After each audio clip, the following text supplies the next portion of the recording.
पाकिस्तान में पहली बार खलाई मखलूक जमीन के करीब आ गई। जनूबी पंजाब में लोगों ने सैकड़ों किलोमीटर तक क्या देखा?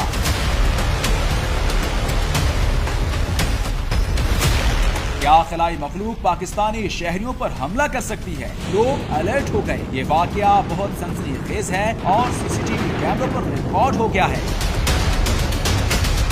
आइए वीडियो भी देखते हैं और पुरअसरार मखलूक की तफसीलात भी जानते हैं। पाकिस्तान की तारीख में पहली मर्तबा ऐसी खलाई चीज देखी गई जिसे सिर्फ कहानियों में पढ़ा था। खलाई चीजों के जमीन के करीब आने का यह वाकया भावलपुर और जनूबी पंजाब में लाखों लोगों ने देखा। खलाई मखलूक की आवाज और निकलने वाले रोशनी के गोले तमाम सीसीटीवी कैमरों में रिकॉर्ड हो गए। लोग अल्लाह अकबर का विर्द करते हुए घरों से निकल आए। भावलपुर और कई दीगर इलाकों में यह अजीब वाकया 11 और 12 सितंबर की